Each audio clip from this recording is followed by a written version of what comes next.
দিনটা হলো 19শে জুলাই। সেদিন ঢাকা যাত্রাবাড়ি রায়েরবাগে কোটা আন্দোলনের সময় হেলমেট বাহিনীর বুলেটের আঘাতে ছোট্ট শিশু 4 বছরের আহাদ গুলিবিদ্ধ হয়ে মারা যান।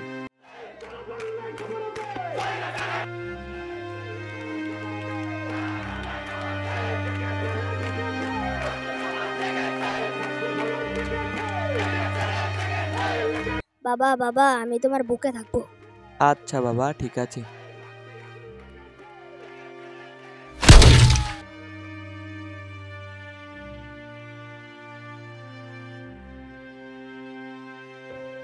আজ আমরা বাঙালি জাতি বড়ই লজ্জিত, তোর মতো ছোট্ট শিশুকে ঘাতকের বুলেটের আঘাত থেকে রক্ষা করতে পারলাম না।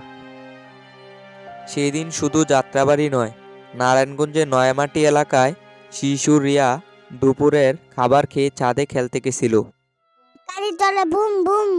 আমার গাড়িটা কত সুন্দর, বাহ কি সুন্দর করে গাড়ি চালাচ্ছে।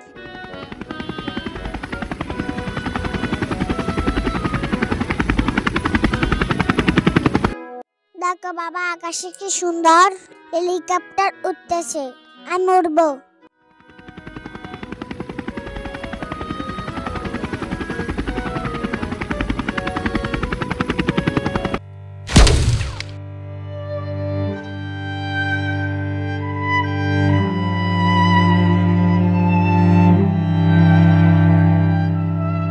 মামু, বাচ্চাটা কি মারা যায়? পরবর্তীতে সে বাচ্চাটা হসপিটালে মারা যায়। তারপর 21শে জুলাই মিরপুর কাফরুল থানার সামনের বাসায় 11 বছরের ছোট্ট সামির টিয়ার সেলের দোয়া ঠেকাতে জানালা বন্ধ করতে গিয়ে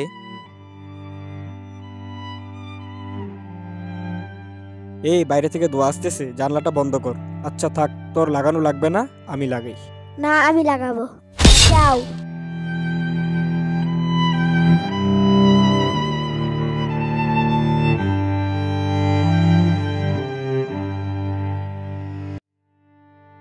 এসব কি বলো মামু? 24-এর কোটা আন্দোলন এত ভয়ঙ্কর ছিল? তাহলে আরো একটা ঘটনা শোন। কত তারিখে ঘটনাটি ঘটেছিল আমার ঠিক মনে পড়তেছে না। মা ও মেয়ে ছাদ থেকে বাহিরে কি হচ্ছে দেখতে গিয়ে।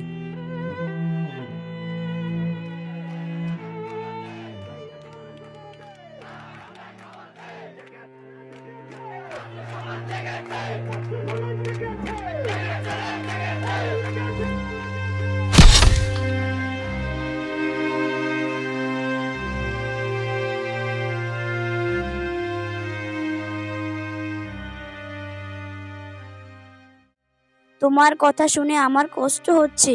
তুই এত করে বললি তাই তোকে আমি শোনালাম। সেদিনের কথাগুলো মনে পড়িলে আজও আমাদের দু চোখ ভরে অশ্রু ঝরে। আল্লাহ তাআলা যেন তাদেরকে জান্নাত নসিব করেন।